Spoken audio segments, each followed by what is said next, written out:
नमस्कार, आप देख रहे हैं आर न्यूज़ नेटवर्क। टीनेजर एक ऐसी उम्र जहां सपने सबसे बड़े होते हैं, लेकिन क्या हो जब यही उम्र अपराध की दुनिया की तरफ मुड़ने लगे। आखिर क्यों कुछ टीनेजर्स किताबों की जगह, हथियार खेल के मैदान की जगह, गैंग और भविष्य की जगह अपराध का रास्ता चुन रहे हैं?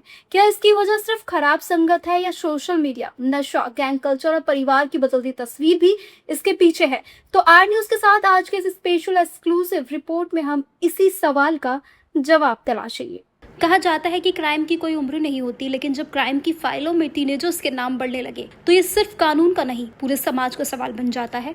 देश के अलग अलग हिस्सों से ऐसी घटनाएं सामने आती रहती हैं जहां छोटी छोटी बातों पर हिंसा, लूट, साइबर फ्रॉड या गैंग से जुड़े मामलों में टीनेजर्स की भूमिका दिखाई देती है। सवाल यह नहीं कि अपराध हुआ, सवाल यह है कि आखिर ऐसा क्यों हो रहा है। क्या टीनेजर्स पहले से ज्यादा हिंसक हो गए हैं या फिर उनके आसपास की दुनिया पहले से ज्यादा जटिल हो चुकी है? एक्सपर्ट्स मानते हैं कि इसकी शुरुआत अक्सर मोबाइल की स्क्रीन से होती है। आज एक टीनेजर दिन का बड़ा हिस्सा सोशल मीडिया पर बिताता है। वहाँ उसे रील्स मिलती है, वायरल चैलेंज मिलते हैं, हथियारों के साथ वीडियो मिलते हैं, गैंगस्टर लाइफ को ग्लैमर की तरह दिखाने वाला कंटेंट मिलता है। हर वीडियो अपराध नहीं सिखाता, लेकिन लगातार ऐसे कंटेंट का असर सोच और व्यवहार पर जरूर पड़ सकता है। जब लाइक्स और फॉलोअर्स पहचान का पैमाना बन जाएं, तो कुछ टीनेजर्स गलत तरीके से भी चर्चा में आने की कोशिश कर बैठते हैं।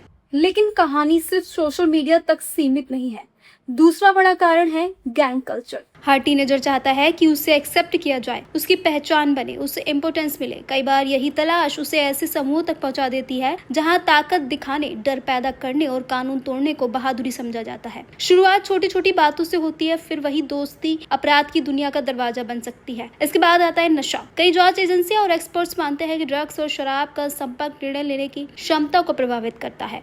कई मामलों में नशे की लत पूरी करने के लिए चोरी, लूट या हिंसा जैसे अपराध सामने आए हैं। यानी नशा सिर्फ स्वास्थ्य नहीं बिगाड़ता, कई बार सोचने समझने की क्षमता भी छीन लेता है। लेकिन सबसे अहम सवाल आता है घर का। परिवार किसी भी बच्चे का सीखने का पहला स्कूल होता है। अगर घर में लगातार तनाव हो, संवाद की कमी हो, हिंसा का माहौल हो या किसी टीनेजर को अपनी बात कहने वाला कोई न मिले, तो उसका मानसिक दबाव बढ़ सकता है। इसका मतलब यह नहीं कि ऐसे हालात अपराध तय कर देते हैं, लेकिन एक्सपर्ट्स मानते हैं कि ये जोखिम बढ़ाने वाले कारकों में शामिल हो सकता है।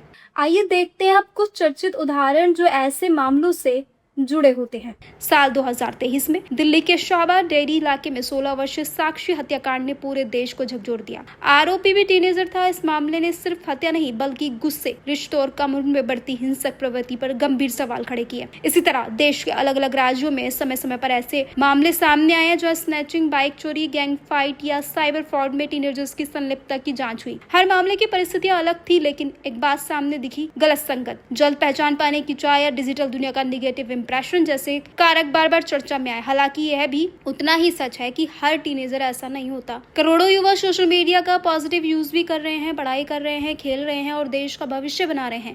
इसलिए कुछ मामलों के आधार पर पूरी पीढ़ी को अपराधी मान लेना गलत होगा। अगर ये क्राइम होता है तो आखिर इसका समाधान क्या है? एक्सपर्ट्स कहते हैं कि निगरानी से ज्यादा जरूरी है बातचीत, डांट से ज्यादा जरूरी है भरोसा। सिर्फ सजा नहीं, सही समय पर काउंसलिंग भी जरूरी है। स्कूल, परिवार, समाज और कानून, इन चारों को मिलकर काम करना होगा। बच्चों को खेल, कला, तकनीक और सकारात्मक अवसरों से जोड़ना होगा ताकि उनकी ऊर्जा सही दिशा में जाए। क्योंकि याद रखिए, कोई भी टीनेजर क्रिमिनल बनकर पैदा नहीं होता। परिस्थितियां, फैसले, संगत और समाज के सभी मिलकर उसकी दिशा तय कर सकते हैं। इसलिए सवाल सिर्फ ये नहीं कि अपराध किसने किया, सवाल यह भी है कि हम टीनेजर्स को किस दिशा में ले जा रहे हैं। अब तक के लिए इतना ही। देखते रहिए आर न्यूज़ नेटवर्क।